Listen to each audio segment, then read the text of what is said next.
5, 4, 3, 2.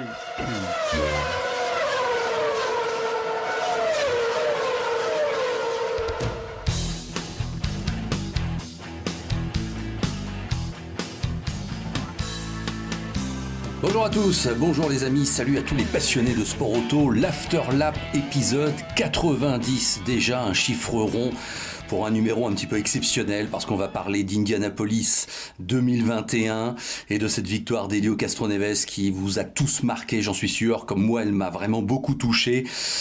Qu'on en a vécu un beau moment en regardant cette course exceptionnelle, la magie opère toujours et on a envie aujourd'hui de dire pas mal de choses effectivement, mais vraiment là on était tous un petit peu en transe devant son écran. C'est toujours comme ça Indianapolis, faut être honnête, même quand la course est plutôt limpide ou qu'il se passe pas grand chose. Et hier dans l'absolu avec 2 drapeaux jaunes seulement, on pourrait dire qu'à la rigueur parfois ça a pu être une procession, mais il y a une telle intensité, il y a une telle importance de cette course que la fin est forcément fabuleuse. C'est le même cas de figure avec Bathurst chaque année. Et Indianapolis, et oui, ça fait partie de ces mythes où effectivement on vibre, on tremble et on s'extasie devant le résultat, surtout que là, ça récompense une histoire absolument incroyable. Alors écoutez, on va essayer de passer en revue pas mal de choses, juste pour constater qu'au niveau du contexte, vous êtes comme moi, vous avez vu qu'il y avait donc 135 000 spectateurs. Je crois que vous vous êtes fait la même réflexion. 135 000 spectateurs à Indianapolis, finalement, ça remplit toutes les tribunes.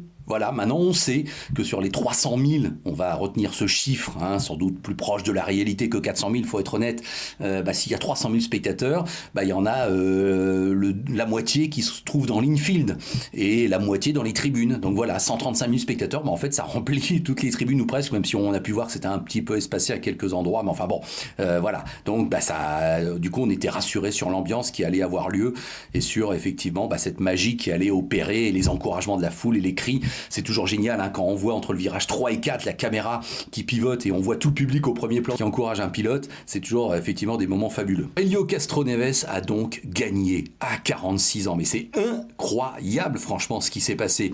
Vous savez que Castroneves a commencé sa carrière à Indianapolis en gagnant coup sur coup ses 2 premières éditions. Donc il gagne en 2001 en étant rookie. Il gagne en 2002 en se succédant à lui-même. Ensuite il a attendu quelques années pour regagner en 2009 et donc il gagne en 2021. 20 ans après la première victoire. Déjà ça, plus à 46 ans, c'est incroyable. Et c'est bien la preuve que parfois l'expérience, elle joue un rôle absolument considérable et que le fait d'être passé par tant d'épreuves avant fait qu'on aborde les nouvelles avec effectivement un petit peu plus de bagages. Au niveau des statistiques, vous savez comme moi que Castroneves, c'est donc 4 victoires et il rentre dans la grande légende d'Indianapolis avec maintenant 4 pilotes à 4 victoires. Je vais y revenir dans quelques instants, mais il ne faut pas oublier qu'il a aussi terminé 3 fois deuxième de l'Indy 500 et 9 fois il a terminé dans le top 5 en 21 participations, donc pratiquement une course sur 2 Indianapolis et il est dans le top 5. C'est un pilote qui a tout de suite été marqué par la grâce à Indianapolis et qui a tout de suite eu des résultats sur ce circuit qui lui convient absolument parfaitement.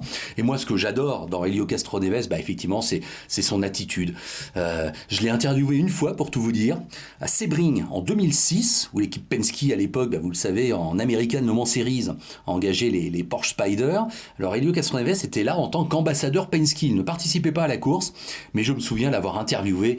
Et là, évidemment, pour Motors TV, bien sûr, et là, oui, on voit tout de suite qu'on a affaire à un mec fabuleux, génial, de l'humour, de l'intelligence, l'œil qui pétille, une anecdote, un véritable showman, ça tout le monde le sait, et le fait que ce showman soit aussi Spider-Man, c'est une marque de fabrique, et ce qu'il a fait juste après sa victoire, quand il a remonté en quelque sorte la ligne droite d'arrivée, à pied, en saluant le public, ah oui, c'était vraiment des moments qui a donné la chair de poule, et moi j'ai vraiment vibré en voyant ça.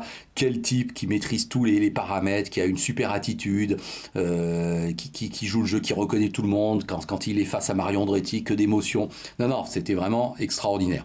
Alors au niveau des statistiques, et là je vais remercier mon ami Jean-Philippe Doré, qui, vous le savez, est un collaborateur régulier de l'Afterlap et qu'on retrouvera d'ailleurs bientôt au mois de juin pour un épisode spécial sur les 24 heures du Mans Stories, on a pris cette bonne habitude, me signale que c'est assez intéressant là, Castroneves, puisque donc, on l'a dit, ça fait 20 ans qu'il avait signé sa première victoire, donc c'est un anniversaire, mais ça fait aussi 30 ans, sa victoire survient 30 ans après la 4e victoire de Rick Mears, donc le dernier pilote à avoir rejoint le groupe des quadruples vainqueurs, et 60 ans après la première victoire DJ Foyt. Donc c'est vrai que c'est marrant ces chiffres ronds, et voilà, qui en quelque sorte bouclent la boucle, même si c'est vrai, on est obligé de se projeter déjà en se disant que s'il y en a un qui doit peut-être gagner pour la première fois 5 fois Indianapolis, ce sera Helio Castroneves.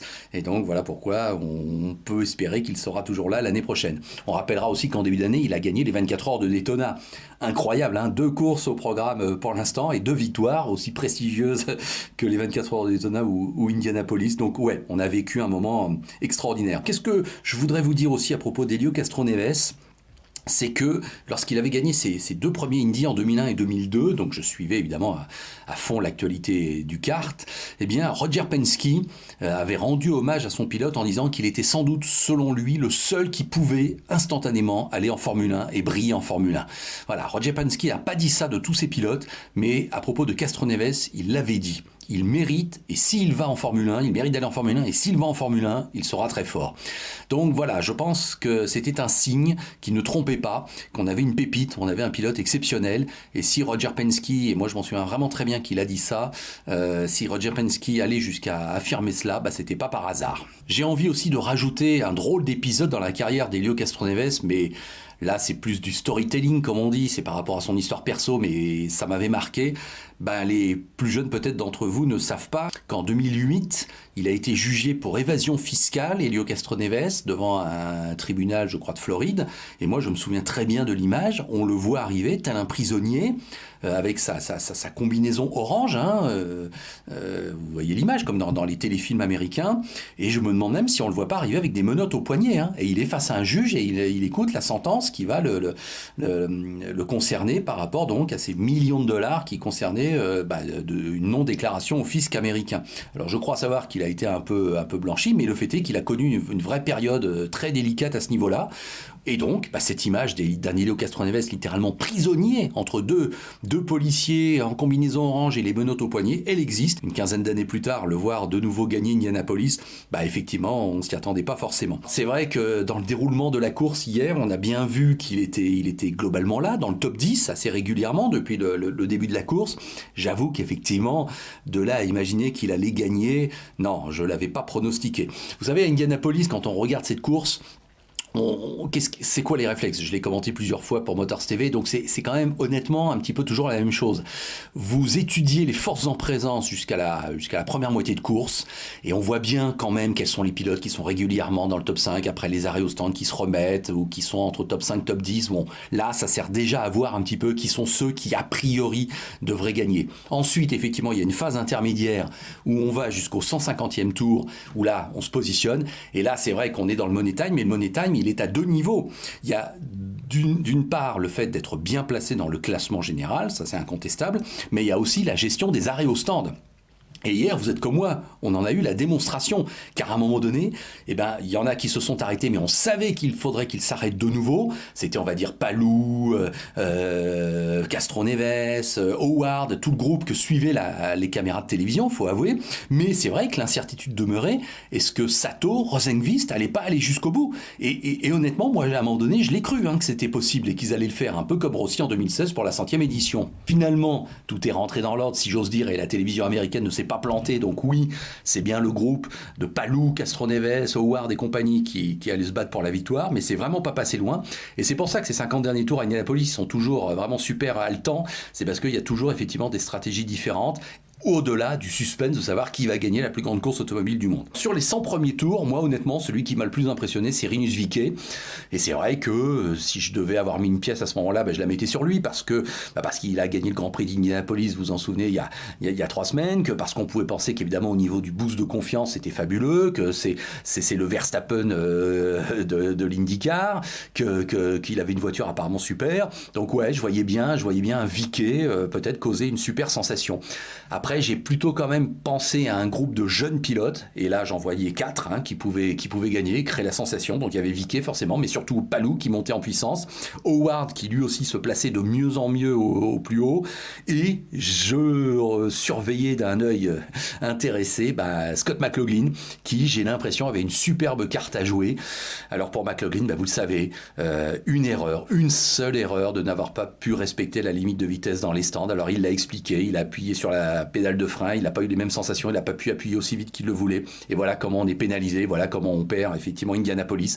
Je pense pas que McLaughlin aurait gagné, mais moi je veux croire qu'il y avait une place dans le top 5, peut-être à aller chercher. Donc il doit être bien déçu, mais ça va lui servir. Et attention à McLaughlin dans le futur, attention évidemment à Howard, à Palou, à Viquet, qui vont forcément être des forces dont il va falloir tenir compte à Indianapolis dans les années à venir. On va revenir aussi sur le début de la course, où là, un coup de théâtre incroyable. Scott Dixon, qui semblait dominer absolument les débats, qui rentre au stand et qui ne repart pas tout de suite. La même chose qui survient avec Alexander Rossi quelques secondes plus tard. Donc là, 2 grands noms comme ça au tapis tout de suite. Alors on sait maintenant qu'ils sont arrivés quasiment en panne d'essence et qu'effectivement la voiture peut pas redémarrer, même si on rajoute un peu d'essence, il faut attendre qu'elle refroidisse. Donc évidemment, ça les a complètement plantés, même s'ils ont réussi à un peu rattraper le coup à la force du poignet, mais là évidemment ils sont tombés de très très haut et c'était évidemment quelque chose auquel on ne s'attendait absolument pas. Et puis je voudrais terminer ce petit débrief d'Indianapolis, 105e édition, rendez-vous compte, par nos Français. Alors faut être honnête que pour Sébastien Bourdet, il n'y a pas grand chose à dire puisqu'il termine globalement là où il s'était lancé, au-delà de la 25e place. Bon, à un moment donné, j'ai cru qu'il pouvait peut-être avoir aussi un rôle à jouer au niveau de la stratégie puisqu'il semblait décalé et je me disais que ça pouvait peut-être être un bon coup, mais la neutralisation qui l'aurait peut-être aidé n'est jamais venue puisqu'il n'y en a eu que 2, donc c'est un nouveau record et effectivement quelque part c'est un peu, c'est pas cruel son classement, mais c'est vrai qu'il n'y a pas eu les moyens pour Sébastien de se montrer en évidence. En revanche, pour Simon Pagenaud, c'est incroyable ce qui est arrivé. Alors là, il a complètement démontré le contraire de ce que je croyais. Je vous ai dit tout à l'heure que lors des 100 premiers tours, on voit qui se met en position et qui se positionne. Oui, voilà, c'est le terme pour la deuxième moitié de course. Simon, à ce moment-là, il est nulle part. Moi, évidemment, je le surveille très attentivement, comme tout Français, comme tout ancien champion d'Indianapolis, et puis cocorico par rapport à ce qu'il représente. Et c'est vrai qu'on le voyait ramer entre la 15e et la 25e place. Ça, c'était vraiment pas brillant. Et puis, petit à petit, c'est vrai qu'il a réussi à se positionner. Et ça, je m'y attendais pas. Et c'est vrai qu'en fin de course, il remonte comme une fusée. Alors, c'est vrai que moi, je crois à un moment donné que Palou a fait la différence parce qu'il a doublé Castroneves et qu'il a pris soudain quelques longueurs d'avance. Mais Palou, il va un peu buter sur le trafic. Et Castroneves va en profiter.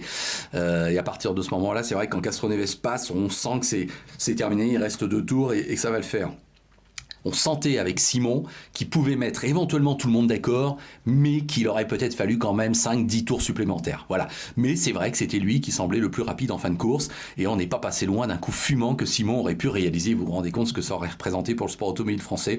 En tout cas, il termine 3e, voilà, un Français qui, après avoir gagné la plus grande course du monde, termine 3e 2 ans plus tard. C'est absolument extraordinaire ce qu'a fait Simon Pagenaud, donc bravo à lui.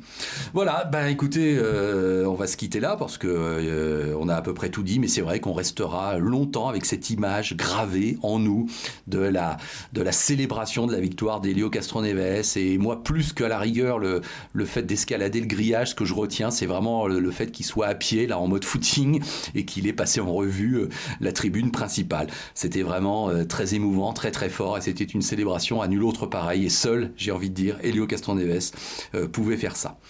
Voilà pour ce numéro 90 de l'Afterlap, le podcast du sport auto que vous pouvez retrouver bien sûr sur le site www.afterlap.com, sur toutes les plateformes usuelles et sur la chaîne YouTube l'Afterlap. On se retrouvera la semaine prochaine bien sûr pour un nouveau numéro qui sera consacré au Grand Prix F1 d'Azerbaïdjan. Allez, je vous laisse en vous souhaitant une bonne santé, portez-vous bien, mais quand la passion du sport automobile est à ce niveau-là, je crois qu'il n'y a pas trop d'inquiétude à se faire. Salut à tous.